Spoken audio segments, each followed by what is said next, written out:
ধ্যান যোগে ঈশ্বর দর্শন। ঈশ্বরকে অবাং মানস গোচরম বলা হলেও শ্রী রামকৃষ্ণদেব বলেছেন তিনি শুদ্ধ মনের গোচর।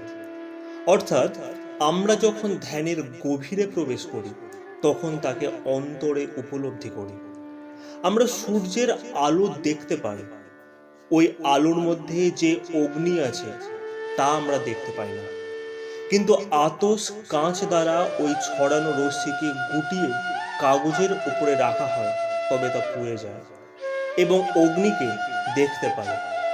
আবার সন্দেশের মধ্যে আমরা দুধকে দেখতে পাই না, কিন্তু গবেষণাগারে যদি ওই সন্দেশকে পরীক্ষা করা হয় তবে জানা যাবে যে সন্দেশের উপাদান হলো দুধ। এইভাবে আমরা সীমিত ইন্দ্রিয় জ্ঞানে ঈশ্বরকে বুঝতে ও জানতে চেষ্টা করি এবং অবশেষে ব্যর্থ হই।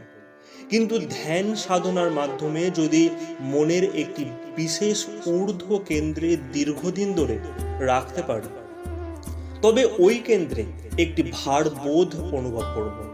ওই ভার বোধই হলো চৈতন্য সত্তা, যিনি সর্ববস্তু ও ব্যক্তিতে বিরাজিত। এই চৈতন্য সত্তাই যে সর্বত্র ওতপ্রোত হয়ে আছে তা ধ্যানের গভীরে অন্তরে অনুভূত হয়। তাই ইহা উপলব্ধির বিষয়। কোনো ব্যক্তিকে দেখার আগে আমরা যেমন তার সম্বন্ধে নানা কল্পনা করি, তেমনি ঈশ্বর সম্বন্ধেও আমাদের কল্পনার অন্ত নেই। আর অনন্তকে অন্ত করা যায় না বলেই আমাদের ভাবনাও অমূলক হয়। ভগবানকে কেউ স্বামী রূপে, কেউ মা রূপে, কেউ সন্তান রূপে ভজনা করছে। গীতায় ভগবান বলেছেন, আমাকে যে যেভাবে চায় সে সেভাবেই পায়।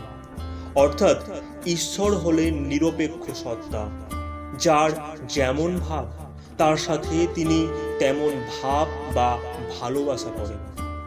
আমরা বাহ্য যতটুকু ছেড়ে অন্তরে তার ধ্যানে মগ্ন হতে পারবো ততটুকুই তাকে অন্তরে আস্বাদন করতে পারবো।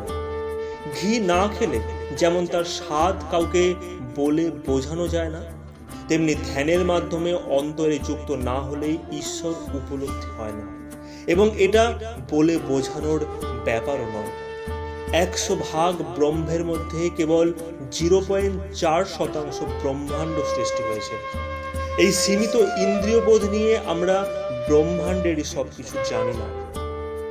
এই সীমিত বোধ নিয়ে আমরা ব্রহ্মাণ্ডের সবকিছু কিভাবে জানব? তবে ব্রহ্মকে জানব কিভাবে? ব্রহ্মই যেহেতু সবকিছু হয়েছে, সেহেতু ধ্যানের মাধ্যমে নিজ অন্তরে প্রবেশ করলেই তার সান্নিধ্য পাওয়া যাবে। এইভাবেই আমরা ধ্যান যোগে ঈশ্বর দর্শন করতে পারি।